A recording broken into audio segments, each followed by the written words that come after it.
ఉమ్మడి నెల్లూరు జిల్లా చిల్లకూరు మండలం బోధనం టోల్ ప్లాజా వద్ద పోలీసులు జరిపిన వాహన తనిఖీల్లో భారీగా నగదు పట్టుబడింది.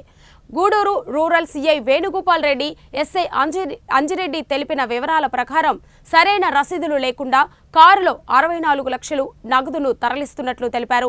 దీంతో పాటు 14 సవర్ల బంగారు గొలుసులు కూడా పోలీసులు స్వాధీనం చేసుకున్న నగదును ఇన్కమ్ ట్యాక్స్ డిపార్ట్మెంట్కు అప్పగిస్తున్నట్టు పోలీసులు తెలిపారు.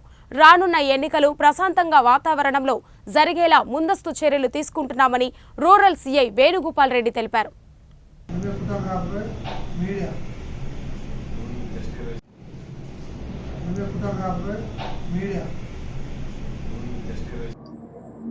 అందరికీ నమస్కారం. మా తిరుపతి జిల్లా ఎస్పీ సార్ యొక్క ఆదేశాల మేరకు డిఎస్పీ గారి యొక్క పర్యవేక్షణలో నిన్న సాయంత్రం బోధనం టోల్ గేట్ దగ్గర వెహికల్ చెక్ చేస్తూ ఉన్నాము ఎలక్షన్లో భాగంగా. అలాగే నిన్న సాయంత్రం 9 గంటల టైంలో ఒక కారు నర్సీపట్నం శ్రీకాకుళం నుంచి చెన్నైకి వెళ్తూ ఉంది.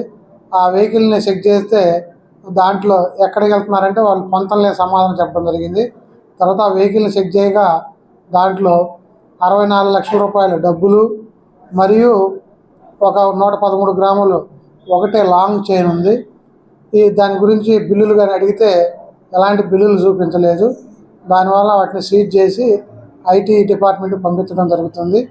అలాగే ఎవరైనా కూడా ఈ రాబోయేది కూడా ఎలక్షన్ టైము, ఎవరు కూడా ₹1,00,000 కానీ 50,000 కంటే ఎక్కువ కూడా తీసుకెళ్ళకూడదు అనేది ఒక ఎలక్షన్ కమిషన్ చెప్పడం జరుగుతుంది. అనవసరంగా తెలిసో తెలియకో డబ్బులు తీసుకెళ్ళే మటుకు ఇబ్బందులు పడాల్సి వస్తుందని పోలీసు వారి యొక్క విజ్ఞప్తి. అలాగే మనకి సిఆర్పిఎఫ్ పారామిలిటరీ దళాలు కూడా రావడం జరిగింది. అలాగే 2 రోజుల క్రితం కూడా గూడూరులో కూడా మార్చిపాటు చేయడం జరిగింది. కాబట్టి ఎలక్షన్ని పోలీస్ డిపార్ట్మెంటు ప్రతిష్టాత్మకంగా తీసుకొని ఎలాంటి రీపోలింగ్ జరగకుండా, ఎలాంటి ల్యాండ్ ఆర్డర్ ప్రాబ్లం లేకుండా సక్సెస్ చేయాలని యొక్క మా ఎస్పీ సార్ యొక్క ఆదేశాలు.